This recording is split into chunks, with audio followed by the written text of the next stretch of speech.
ഇപ്പം നമ്മളൊന്ന് സംസാരിക്കുന്നുണ്ട്. ഞാൻ തിരിച്ച് വീടെത്തുമെന്ന് എനിക്ക് യാതൊരു ഉറപ്പില്ല. ഞാനിപ്പോൾ നമുക്ക് ഇന്ന് കാണാം എന്ന് ഞാൻ ഇന്നലെ പറഞ്ഞു. പക്ഷെ ഇന്ന് കാണാൻ പറ്റുമ്പോൾ യാതൊരു ഗ്യാരണ്ടി എനിക്ക് ഉണ്ടായിരുന്നില്ല. അപ്പം അത്രേ ഉള്ളൂ നമ്മൾ. കഴിഞ്ഞ ദിവസം രാത്രിയിലാണ് സിനിമാ നടനും മിമിക്രി താരവും കൂടിയായ കലാഭവൻ നവാസ് മരണപ്പെട്ടത്. അദ്ദേഹത്തിന് 51 വയസ്സായിരുന്നു പ്രായം.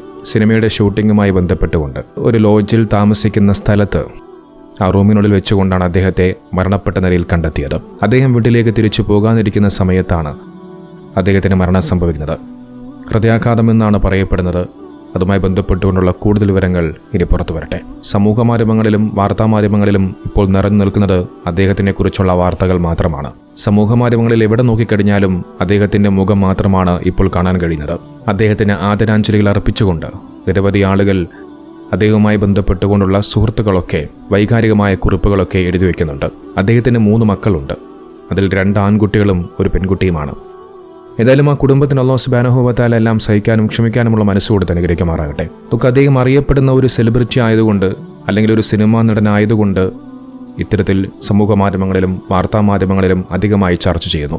എന്നാൽ നേരെ മറിച്ച് ഇതൊരു സാധാരണ മനുഷ്യനായിരുന്നെങ്കിൽ എന്താകുമായിരുന്നു? ഏതെങ്കിലും ഒരു പത്രത്തിൻ്റെ ഏതെങ്കിലും ഒരു കോളത്തിൽ അല്ലെങ്കിൽ ഏതെങ്കിലും ഒരു ഫേസ്ബുക്ക് ഗ്രൂപ്പുകളിൽ മാത്രം ഒതുങ്ങിക്കൂടുമായിരുന്നു.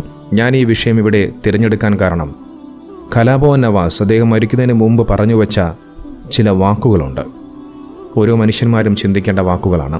അയാളുടെ ജോലി എന്താണ്, അയാൾ ഏതു മേഖലയിലാണ് പ്രവർത്തിക്കുന്നത് എന്നുള്ളതല്ല. ആ മനുഷ്യൻ പറയുന്ന കാര്യങ്ങളിൽ എന്തെങ്കിലുമൊക്കെ വാസ്തവമുണ്ടെങ്കിൽ, മനുഷ്യന്മാർക്ക് ചിന്തിക്കാൻ ഉതകുന്ന തരത്തിലുള്ള എന്തെങ്കിലും പ്രധാനമായിട്ടുള്ള പോയിന്റുകളുണ്ടെങ്കിൽ അത് തീർച്ചയായിട്ടും അത് മനസ്സിലാക്കേണ്ട കാര്യങ്ങൾ തന്നെയാണ്. കലാഭവൻ നവാസ് അദ്ദേഹം മരിക്കുന്നതിന് ഏതാനും ദിവസങ്ങൾക്ക് മുമ്പാണ് ഒരു അഭിമുഖത്തിനിടയിൽ പറഞ്ഞ ചില കാര്യങ്ങൾ. ആ കാര്യം നമുക്കൊന്ന് കേൾക്കാം. ഇപ്പോൾ ഞാൻ ഇവിടെ ഇരിക്കുന്നുണ്ട്, നാളെ അവിടെ ഉണ്ടാവുമെന്ന് അറിയാൻ പറ്റില്ല. ഈ നിമിഷം ഞാൻ എൻ്റെ വീട്ടിലേക്ക് എത്തുമെന്നുള്ള ഉറപ്പില്ലാത്ത അത്ര നിസ്സഹായകരാണ് മനുഷ്യർ. അതിനൊക്കെയുള്ള അവസരം നമുക്ക് തന്നിട്ടുള്ളൂ.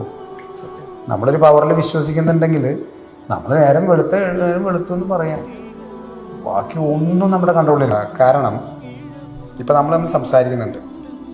ഞാൻ തിരിച്ച് വീടെത്തുമെന്ന് എനിക്ക് യാതൊരു ഉറപ്പില്ല. ഞാനിപ്പോൾ നമുക്ക് ഇന്ന് കാണാം എന്ന് ഞാൻ ഇന്നലെ പറഞ്ഞു. പക്ഷെ ഇന്ന് കാണാൻ പറ്റുമ്പോൾ യാതൊരു ഗ്യാരണ്ടി എനിക്ക് ഉണ്ടായിരുന്നില്ല. അപ്പം അത്രേ ഉള്ളൂ നമ്മൾ. നോക്കൂ, ഇദ്ദേഹം പറഞ്ഞ ഈ വാക്കുകൾ ഇത് തന്നെയാണ് ഇദ്ദേഹത്തെക്കുറിച്ചൊരു വീഡിയോ ചെയ്യണമെന്ന് എനിക്ക് തോന്നിയത്. അല്ലാതെ അദ്ദേഹം ഒരു സെലിബ്രിറ്റി ആയതുകൊണ്ടോ ഒരു സിനിമാ നടനായതുകൊണ്ടോ എന്നൊന്നുമല്ല. നേരെ മറിച്ച് ആ മനുഷ്യൻ പറഞ്ഞ വാക്കുകൾ എത്ര കൃത്യമാണ്. അദ്ദേഹം പറഞ്ഞത് ഇങ്ങനെയാണ്: ഈ അഭിമുഖത്തിന് വരാമെന്ന് ഞാൻ ഇന്നലെ പറഞ്ഞു. ഇന്ന് വരുമെന്ന് എനിക്ക് ഉറപ്പില്ലായിരുന്നു. പക്ഷേ ഞാൻ വന്നു. ഇത് കഴിഞ്ഞ് ഞാൻ എൻ്റെ വീട്ടിലെത്തുമെന്ന് യാതൊരുവിധ ഉറപ്പുമില്ല. അതായത് നമ്മൾ ഏതു നിമിഷവും മരിച്ചു വീഴാമെന്ന്. ഇത്രയേ ഉള്ളൂ മനുഷ്യൻ. നിസ്സഹായനാണ് മനുഷ്യൻ. ഏതു സമയത്ത് എന്തും വേണമെങ്കിലും സംഭവിക്കാം. പ്രതീക്ഷിക്കാതെ നനച്ചിരിക്കാതെ നമ്മുടെ ജീവിതത്തിലേക്ക് മരണം കടന്നു വരാം. നമ്മുടെ സന്തോഷങ്ങളും നമ്മുടെ പ്രതീക്ഷകളും ഏതു നിമിഷം വേണമെങ്കിലും തകർന്നു വീഴാം. അത്തരത്തിലുള്ള ഈ അല്പായുസ് മാത്രമുള്ള ഈ ഭൂമി ലോകത്താണ് മനുഷ്യൻ പണത്തിനും അധികാരത്തിനും വേണ്ടി കൊലകളും ആക്രമണങ്ങളുമൊക്കെ അഴിച്ചുവിട്ടുകൊണ്ടിരിക്കുന്നത്. മരണത്തെ സംബന്ധിച്ച് താൻ പിടികൂടാൻ പോകുന്ന വ്യക്തി ഒരു സെലിബ്രിറ്റിയെന്നോ ഒരു പണക്കാരനെന്നോ ഒരു പാവപ്പെട്ടവനെന്നോ കറുത്തവനെന്നോ വെളുത്തവനെന്നോ അങ്ങനെ യാതൊരുവിധ വ്യത്യാസവും നോക്കാറില്ല. എല്ലാവരെയും മരണം പിടികൂടും. ഈ ലോകത്ത് വലിയ വലിയ ഭരണാധികാരികൾ, താനാണ് വലിയവനെന്ന് അഹങ്കരിച്ചവർ, താനാണ് വലിയ സമ്പന്നനെന്ന് അഹങ്കരിച്ചവർ, താനാണ് ദൈവമെന്ന് അഹങ്കാരത്തോടുകൂടി വിളിച്ചു പറഞ്ഞവർ, അങ്ങനെ സകലരെയും മരണം പിടികൂടിയിട്ടുണ്ട്. പക്ഷപാതമില്ലാതെ എല്ലാവരിലേക്കും വന്നെത്തിച്ചേരുമെന്ന് നമുക്ക് 101% ഉറപ്പിക്കാവുന്ന ഒന്നാണ് മരണം. മരണം നമ്മെ ആരെയും കൈവിടുകയില്ല. മരണം മാത്രമാണ് നമ്മളെ ചേർത്ത് പിടിക്കുന്നത്. മരണത്തെക്കുറിച്ചുള്ള ഭയമുണ്ടാകണം. മരണത്തെക്കുറിച്ച് നമ്മളെപ്പോഴും ചിന്തിച്ചുകൊണ്ടേയിരിക്കണം. നമുക്ക് പരിശുദ്ധമാക്കപ്പെട്ട ദീനുൽ ഇസ്ലാമിൽ എല്ലാവർക്കും തുല്യസ്ഥാനമാണ്. അവൻ സെലിബ്രിറ്റിയാണെന്നോ പണക്കാരനാണെന്നോ പാവപ്പെട്ടവനെന്നോ അങ്ങനെ പ്രത്യേക ഒരു സ്ഥാനം ഇസ്ലാമിൽ ആർക്കും നൽകുന്നില്ല.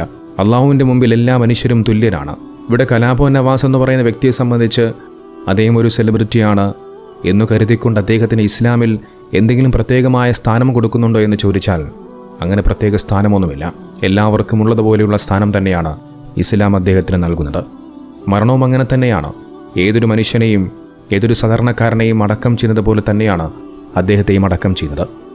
നമ്മൾ പലപ്പോഴും കണ്ടിട്ടുണ്ട്, മമ്മൂട്ടി എന്ന് പറയുന്ന സിനിമാ നടൻ അദ്ദേഹം പള്ളിയിൽ നിസ്കരിക്കാൻ വരുന്ന സമയത്തൊക്കെ സാധാരണക്കാരനെ പോലെ പള്ളിയിൽ ഇരുന്നു കൊണ്ട് നിസ്കരിക്കുന്ന കാഴ്ചകൾ ഒരുപാട് വീഡിയോ സമൂഹ മാധ്യമങ്ങളിലൊക്കെ ഒരുപക്ഷെ നിങ്ങളെല്ലാവരും കണ്ടു കാണും. മമ്മൂട്ടി എന്ന് പറയുന്ന നടൻ ഏതെങ്കിലും ഒരു പരിപാടിക്ക് പോയി കഴിഞ്ഞാൽ അവിടെ വലിയ VIP സെക്യൂരിറ്റികളും അല്ലെങ്കിൽ പ്രത്യേകമായ അകത്തേക്ക് കയറാനുള്ള സംവിധാനങ്ങളുമൊക്കെ ഉണ്ടാകും. പക്ഷെ അള്ളാഹുവിൻ്റെ ഭവനത്തിൽ വന്നു കഴിഞ്ഞാൽ അള്ളാഹുവിൻ്റെ മുമ്പിൽ എല്ലാവരും തുല്യരാണ്. അവിടെ മമ്മൂട്ടിയെന്നോ അല്ലെങ്കിൽ കലാഭവൻ നവാസ് എന്നോ അങ്ങനെ യാതൊരുവിധ സ്ഥാനവുമില്ല. കലാഭവൻ നവാസ് പറഞ്ഞു വെച്ച ആ വാക്കുകൾ വളരെയധികം ചിന്തിക്കേണ്ട വിഷയങ്ങളാണ്. നിങ്ങളോട് സംസാരിക്കുന്ന ഞാൻ പോലും അടുത്ത ദിവസം ഉണ്ടാകണമെന്നില്ല. എന്തിനാണ് അടുത്ത ദിവസം? അടുത്ത സെക്കൻഡിൽ ഞാൻ ഉണ്ടാകണമെന്നില്ല. സിനിമ എന്ന് പറയുന്ന മേഖലയെക്കുറിച്ച് ഞാൻ പലപ്പോഴും പല സമയങ്ങളിലും പറഞ്ഞു വച്ചിട്ടുണ്ട്.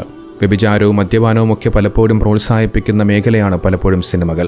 അതുമാത്രവുമല്ല, സിനിമയിലെ വയലൻസുകളും ലഹരി മരുന്നുകൾ ഉപയോഗിക്കുന്ന വില്ലന്മാരും നടന്മാരും അത്തരത്തിലുള്ള ഓരോ ദൃശ്യങ്ങളും കാഴ്ചകളും ഒക്കെ അവതരിപ്പിക്കുന്ന ഇത്തരം സിനിമകൾ അത് പുതുതലമുറയിലെ യുവാക്കൾ വഴിതെറ്റിപ്പോകുന്നതിന് പ്രധാനമായ ഘടകമായി മാറിയിട്ടുണ്ട്. അതുകൊണ്ട് തന്നെയാണ് പണ്ഡിതന്മാർ സിനിമ ഹറാമാണ്, അത് തെറ്റാണ്, അത് കാണരുത് എന്ന് പഠിപ്പിച്ചു വെക്കുന്നത്. അത്തരത്തിലൊരു സിനിമാ മേഖലയിൽ പ്രവർത്തിച്ചിരുന്ന ഒരു മനുഷ്യനാണ് കലാഭവൻ നവാസ്. പക്ഷേ അവിടെ മനസ്സിലാക്കേണ്ട ഒരു കാര്യമെന്ന് പറഞ്ഞു കഴിഞ്ഞാൽ അദ്ദേഹം മരണപ്പെട്ട് കഴിഞ്ഞു. ഒരു മനുഷ്യൻ മരണപ്പെട്ട് കഴിഞ്ഞാൽ പിന്നെ അദ്ദേഹത്തിൻ്റെ പഴയ കാര്യങ്ങളൊക്കെ ചൊല്ലി വിമർശിക്കുക എന്നുള്ളത് ഒരിക്കലും ഒരു ശരിയായ നടപടിയല്ല. ഒരു മനുഷ്യൻ്റെ മരണശേഷം പിന്നെ ബാക്കിയുള്ളത് തീരുമാനിക്കുന്നതൊക്കെ പടച്ച റബ്ബാണ്. ഒരു മനുഷ്യന് സ്വർഗം ലഭിക്കുമോ നരകം ലഭിക്കുമോ എന്ന് ഈ ലോകത്ത് പടച്ച റബ്ബിനല്ലാതെ മറ്റാർക്കും അറിയില്ല. നമുക്കറിയാം, നായയ്ക്ക് വെള്ളം കൊടുത്തതിൻ്റെ പേരിൽ മോശമായ പ്രവർത്തനങ്ങളൊക്കെ ചെയ്തിരുന്ന ഒരു സ്ത്രീ സ്വർഗത്തിൽ പോയിട്ടുണ്ട് എന്നുള്ള പ്രവാചകൻ്റെ മനോഹരമായ ഒരു ഹദീസുണ്ട്. അതുകൊണ്ട് മരണശേഷം പിന്നെ ഒരു മനുഷ്യനെ കുറ്റപ്പെടുത്താതിരിക്കുക. അദ്ദേഹത്തിന് അള്ളാഹു എന്താണ് വിധിച്ചിട്ടുള്ളത് എന്ന് നമുക്കാർക്കും അറിയില്ല. നോക്കിവിടെ കലാഭവൻ നവാസിനെ കുറിച്ച് അദ്ദേഹത്തിൻ്റെ നാട്ടുകാർക്കൊക്കെ നല്ല അഭിപ്രായമാണ്. ഒരു പൊങ്ങച്ചമില്ലാത്ത, നാട്ടുകാരുടെ കാര്യങ്ങളിലൊക്കെ സഹായിക്കുന്ന നല്ലൊരു മനുഷ്യനാണെന്നൊക്കെയാണ് പറഞ്ഞു വെക്കുന്നത്. ആ ഒരു ഭാഗം കൂടി ഞാനൊന്ന് കേൾപ്പിക്കാം. ദൈവവിശ്വാസിയും കൂടിയായിരുന്നു. തീർച്ചയായും നമസ്കാരവും അതുപോലെ തന്നെ രാവിലെ വെളുപ്പിന് നടക്കുക, നീന്തൽ, അങ്ങനെയുള്ള പരിപാടികളൊക്കെ ആക്റ്റീവായിട്ടുള്ള ഒരു വ്യക്തിയാണ്. ആർഭാടകരമായ ഒരു ജീവിതം, ഒരു മിതമായ ഒരു ജീവിതവും വളരെ ലാളിത്യം നിറഞ്ഞൊരു ജീവിതമായിരുന്നു. നമ്മുടെ ഈ പ്രദേശത്തുള്ള ഏതൊരു വീട്ടിലെ ഏതൊരു ആവശ്യത്തിനും അദ്ദേഹം കുടുംബപരമായിട്ട് തന്നെ അവിടെ എത്തിച്ചേരുവാറുണ്ട്. പിന്നെ ഒരു പ്രത്യേക ഒരു ജാടയും ഒരു ഒന്നും ഇല്ലാത്തൊരു വ്യക്തിയാണ് പുള്ളി. ഒരു എല്ലാവരോടും പെട്ടെന്ന് മിങ്കിളാവും. നല്ലൊരു ഫ്രണ്ടായിരുന്നു. കാര്യങ്ങളൊക്കെ സംസാരിക്കുകയും എല്ലാ കാര്യത്തിനും സഹകരിക്കുകയും അതുപോലെ തന്നെ എന്ത് കാര്യം പറഞ്ഞാലും പുള്ളി അപ്പോൾ ഒന്ന് ചെയ്തതൊക്കെ ചെയ്യുന്നത് ഭയങ്കര വിഷമമുണ്ട്. അതുപോലെ തന്നെ ഒരു സിനിമ നടൻ്റെ വീട്ടിലെ പോലെയല്ല, അവരുടെ വീട്ടിലെ ഗേറ്റൊക്കെ എപ്പോഴും തുറന്നിട്ടേക്കാണ്. വാഴക്കുളത്ത് തന്നെ പ്രീമിയർ ലീഗിന്റെ പ്രോഗ്രാമിന് അദ്ദേഹത്തിനെ വിളിച്ചപ്പോൾ അദ്ദേഹം ഫ്രീ ആയിട്ടാണ് വന്ന് ചെയ്തത്. ഓർക്കണില്ലേ? ഒരു പേയ്മെന്റോ നാട്ടുകാരോട് അത്ര അടുപ്പത്തിൽ. അതിനാൽ തന്നെ ഈ ഭൂമി വിട്ട് പിരിയേണ്ടവരാണ് നാം എല്ലാവരും എന്നുള്ള ചിന്ത നമുക്കെല്ലാവർക്കും ഉണ്ടാകണം.